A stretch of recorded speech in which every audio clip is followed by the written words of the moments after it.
So some people would wonder how Sue Steding and I could teach a criminal law class together. As it turns out, very well. Sue Steding is an amazing person, an amazing professor, very well organized, very diligent, gets to the point, and that's the kind of person you want as a prosecutor. Well, not all the time. You'd like to have some people where you could make a deal. But I want you to hear from Sue Steding because Sue actually laughed a little bit when we started talking about this law school, and look who's laughing now.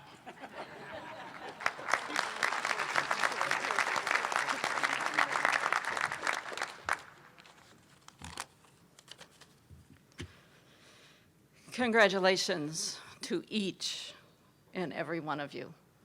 Today you're a lawyer. Today you get your Juris Doctorate. Tomorrow, sometime later this year, you take that licensing exam and then you can practice law. In the summer of 1893, Catherine Lee Bates, a professor at Wellesley College in Massachusetts, traveled west to Colorado to teach a summer course in Colorado Springs.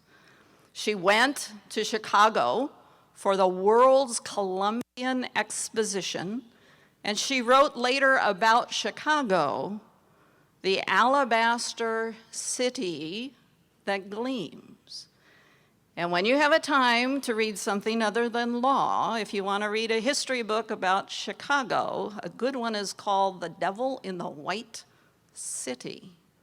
And I now know, after flying into Panama City this year, exactly what an alabaster city looks like. While she was in Colorado, a group of teachers decided they would climb Pikes Peak. And they took a prairie wagon up and completed the journey by mule. And when she looked out over the view of Pikes Peak, she later wrote, "Oh, beautiful for spacious skies, for amber ways of grain, for purple mountains' majesty." Yes, she wrote the words, put that to music of Samuel Ward, and we have a national hymn called America the Beautiful. And I call it a national hymn because it's republished in most Protestant church hymn books and in the secular world. It's sung in church services and it's sung on the national stage. But I want to bring your attention today to the second stanza, which speaks volumes to me. Oh, beautiful for pilgrim feet. Not pilgrim's feet and not possessive pilgrim's feet, just pilgrim feet.